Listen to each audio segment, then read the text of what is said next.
I'm going with Riley Parker. I truly believed that 550,000 would purchase silence.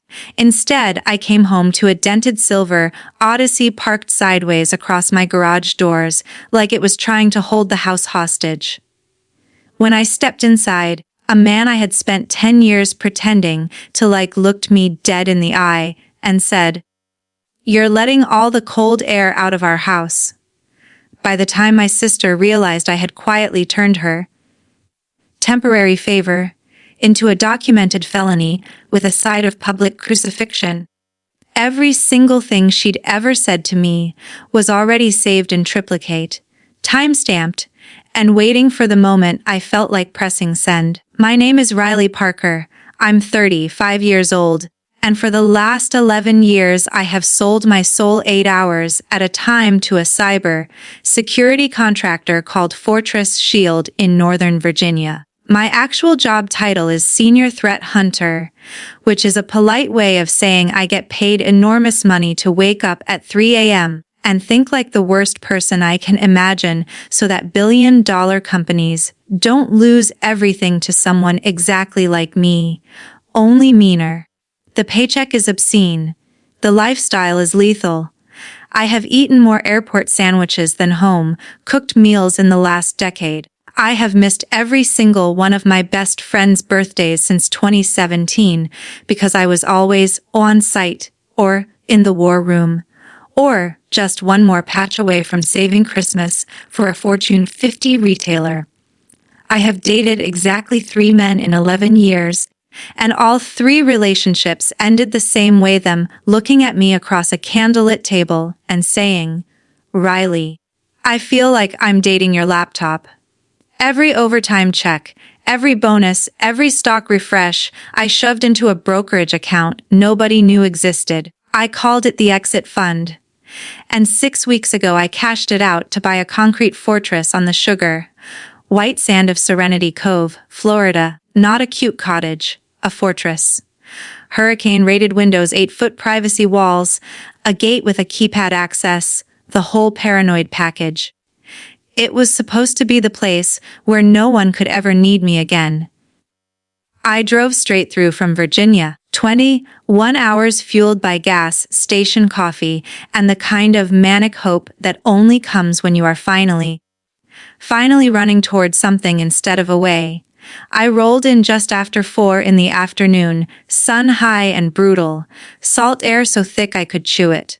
I punched my private code into the gate, watched those heavy iron panels swing inward like arms opening just for me, and felt my chest crack open with something dangerously close to joy. Then I saw the Odyssey, and the lifted black Silverado half on my zoysia grass, crushing my newly planted bougainvillea, and the stick-figure family decal on the back window that now included a dog they definitely did not own when I saw them at Christmas. My pulse did not race. It flatlined. In my line of work we call that the "oh, shit" threshold, the moment your body realizes the threat is real and switches to predator mode. I killed the engine, stepped out, and the humidity slapped me like a wet towel. The front door of my brand new, never-lived-in house was standing 6 inches ajar. From inside drifted the sound of SpongeBob SquarePants at full volume, a Baby Shark song playing simultaneously from someone's phone, and a woman's shrill laugh that I unfortunately recognized after only 1 syllable. I pushed the door the rest of the way open with 2 fingers, the way I would enter a compromised server room.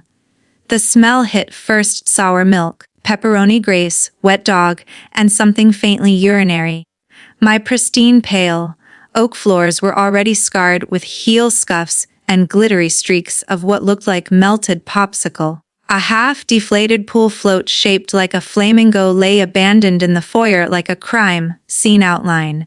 And there, sprawled across my $12,000 Italian linen sectional like a king on a throne made of my sacrifice, was my brother-in-law Tyler Brooks. He was shirtless, belly hanging over the waistband of basketball shorts 2 sizes too small, scratching himself without shame while he scrolled TikTok at speaker, blasting volume. He glanced up, registered who I was, and had the audacity to look annoyed. "You're letting the AC out," he said, waving one meaty hand at me like I was the unreasonable one. I stood there in my own doorway holding my own house key like a joke I no longer found funny. My sister Ashley appeared from the kitchen wearing one of my silk robes. The one I had never even worn yet, still in tissue paper last week, holding a bowl of cereal in one hand and her phone in the other, filming herself for some story about unexpected vacay vibes. She saw me and her face did this complicated thing: surprise, then delight, then the quick mask of wounded innocence she has been perfecting since we were teenagers. "Rick, she sang, like I was the one who had just shown up uninvited. "Oh my God, you scared us! We weren't expecting you till like next month." I looked at Tyler. I looked at the cereal milk dripping onto my limestone island. I looked at the trail of sandy footprints that led straight to the master bedroom. My bedroom. "How long have you been here?" I asked. My voice came out flat, almost curious. Tyler shrugged, scratched his belly again. "Got here Tuesday. Place was just sitting here empty. Figured we'd house sit for you." He grinned like he'd done me a solid. "Tuesday. I closed on the house Friday. They had been squatting in my home for 5 days before I even arrived." Ashley set the bowl down, walked over, and tried to hug me. I stepped sideways so fast I almost tripped over a Paw Patrol backpack. "Don't," I said. Her face changed. The performance began. Bottom lip trembled. Eyes filled on cue. "Wow, okay, I guess we're not family anymore." I laughed. I couldn't help it. It came out sharp and ugly and perfect. "Ash, you broke into my house. You're wearing my robe. You let your husband put his bare ass on my couch that cost more than your wedding, and your first move is to play the victim." Classic. Tyler stood up then. He's 6'3" and soft now, but still big enough to intimidate most people. I am 5'6" on a tall day and built like a distance runner, but I have stared down Russian ransomware gangs at 4 a.m. Tyler did not scare me. "You need to calm down," he said. "This is a family discussion." "No," I said. "This is a felony. Several, actually. And we're about to have it with my attorney." That was when Ashley's face shifted again, this time to genuine fear, because she finally noticed I wasn't shaking. I wasn't crying. I wasn't begging them to leave or offering to Venmo rent or asking what I could do to make this okay. I was smiling, because they had no idea that every single second since they jimmied my back door had been recorded in 4K with full audio. Because they had no idea I had spent the last 3 weeks turning my dream house into the most expensive roach motel on the Gulf Coast. They checked in. But they definitely weren't checking out without my permission. Because 3 weeks earlier, my mother had called me sobbing so hard I thought someone had died. Turned out someone had the version of her that would do anything to keep Ashley happy. She was gone. And in her place was a woman who whispered, "I'm all out of money, Riley. She took everything. And if you're really done, then I'm done too. Whatever you need me to do, I'll do it." That was all I needed to hear. So while Ashley and Tyler were busy turning my beach house into a frat house, I was in a conference room in Tyson's Corner with Mason Reed, the most expensive property, litigation shark in the mid-Atlantic, laying out photos, timelines, bank records, and one very detailed honeypot plan. Mason listened without blinking, then said, "You sure you want to go nuclear on your own, sister?" I slid him the USB drive that contained the last 10 years of my life measured in wire transfers. She went nuclear first. I'm just the fallout. So here's how it really went down. Day 1 of the occupation. I watched on my phone while Tyler forced the back slider with a gift card he found in the kitchen junk drawers, because I deliberately left one there. I watched Ashley walk in, spin in a circle, and scream, "This is even better than the pictures." I watched them carry in suitcase after suitcase, coolers, liquor store boxes, a pack and play, and a flat screen they definitely stole from their last apartment. Day 2, Ashley found my wine fridge, squealed, and opened a 300 bottle of Opus One I'd been saving for the day I finally felt free. They drank it with gas station taquitos. Day 3. Tyler set up a Ring camera of his own on my front porch, facing the street, because we need to know if Zoe shows up early. The irony was so thick I almost choked on it. Day 4, Ashley created the rental listing. I watched her type it. Live.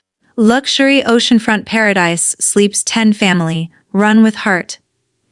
She used my old college email, the one Mom still had the password to, reset it with the security question, name of first pet. Saw Mr. Whiskers, you absolute genius, and linked payouts to their Chime account. She even stole my professional headshot, cropped out the company logo, and used it as the host photo. And every night, after the kids went to sleep, I listened to them on the Nest camera I'd hidden inside the smoke detector in the master bedroom. "We play this right," Tyler said, voice low. "We never have to work again. She's too scared of Mom to do shit." Ashley laughed. "She's scared of being alone more than anything. Trust me, she'll cave." I screenshotted the audio waveform, labeled it Exhibit Q, premeditation, and went to sleep smiling for the first time in years. So when I finally walked through my own front door that afternoon, I wasn't surprised. I was ready. I was euphoric. I was done. The confrontation was glorious in its ugliness. Ashley tried every card in her deck: tears, screaming, the kids as props, threats to call CPS on me for endangering minors by having them in a house during a felony. My personal favorite, Tyler tried to physically intimidate me until Mason Reed walked in, calm as a January morning, recorder already running, and said, "Mr. Brooks, I'd like to remind you that assaulting the homeowner on camera would elevate this from felony trespass to home invasion. Shall we continue?" Tyler backed down so fast he tripped over a pool noodle. Ashley tried the nuclear option. She posted the tear-streaked selfie with the caption about how her rich, heartless sister was making her babies homeless. It got 487 likes and 92 crying emojis in 20 minutes. I posted the truth, the deed, the forced entry video, the rental listing with their bank routing number blurred. Only because I'm not a complete monster, and the audio of them laughing about how I was too scared of Mom to do shit. The internet did the rest. By the time Mason slid the settlement across the coffee table, Ashley was ghost white and Tyler looked like he was going to throw up. They signed faster than I've ever seen anyone sign anything. And then the real miracle happened. The front door opened again. My mother walked in wearing the same gray cardigan she wore to Dad's funeral, clutching her purse like a life raft. She looked around at the mess, at her eldest daughter's red-rimmed eyes, at the lawyer, at me. Ashley whispered, "Mom," like a prayer. Mom walked straight past her, came to me, and wrapped me in the tightest hug I'd had in 15 years. "I drove all night," she said into my shoulder. "I couldn't let you do this alone." Ashley made this broken, animal sound. Mom turned to her. "I love you," she said, voice steady. "But I will not watch you destroy the only daughter who ever tried to save me. Not anymore." I have never been more proud of anyone in my life. They left 27 minutes later. Tyler carried the last bag. Ashley didn't look back. Mom and I stood on the porch and watched the taillights disappear down the Shell Drive. Then we spent 3 days throwing out trash bags full of their junk food and bodily fluids, crying, laughing, and drinking the good wine out of red Solo cups because every glass in the house had been used as an ashtray. On the 4th morning, I walked down to the water at sunrise, barefoot, coffee in hand.